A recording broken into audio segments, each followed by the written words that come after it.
14 na residente ang nasaktan, 7 ang nawalan ng tirahan at 2 sasakyan ang nasira matapos hagupitin ng isang malakas na buhawi ang 5 barangay sa bayan ng Tupi, South Cotabato nitong hapon ng Huwebes, Mayo 29. Batay sa poong ng investigasyon ng Tupi Municipal Police Station, katuwang ang mga kasapi ng Bureau of Fire Protection at ang Tupi Municipal Disaster Risk Reduction and Management Office, mabilis at malawak ang naging pinsala na iniwan ng buhawi. 2 sa mga sugatan ang dinala sa ospital dahil sa mas malubhang tinamo, habang 12 pa ang binigyan ng first aid sa lugar. Sa ulat ni MDRRMO Head Emil Sumagaysay, tinamaan ng tornado ang mga barangay ng Crossing Rubber, Cebuano, Lonen, Barangay Tobing at Palyan. Ilang kabahayan ang gumuho o nawalan ng bubong, habang ang 2 van ay nadaganan ng mga punong kahoy na nabuwal sa lakas ng hangin.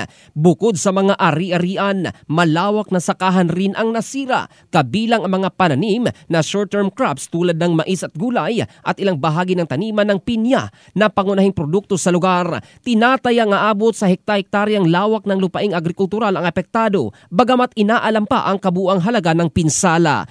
Ayon sa MDRRMO, nagsagawa na ng rapid assessment ang mga lokal na otoridad at patuloy ang koordinasyon sa mga barangay upang matiyak ang agarang tulong at relief assistance sa mga naapektuhan. Inaasahang maglalabas din ang opisyal na ulat ang lokal na pamahalaan ng Tupi hinggil sa kabuang pinsala at tulong kung kinakailangan. In the heart of changing lives, ito si Jofel Candado ng Brigada News Philippines, the Music and News Authority.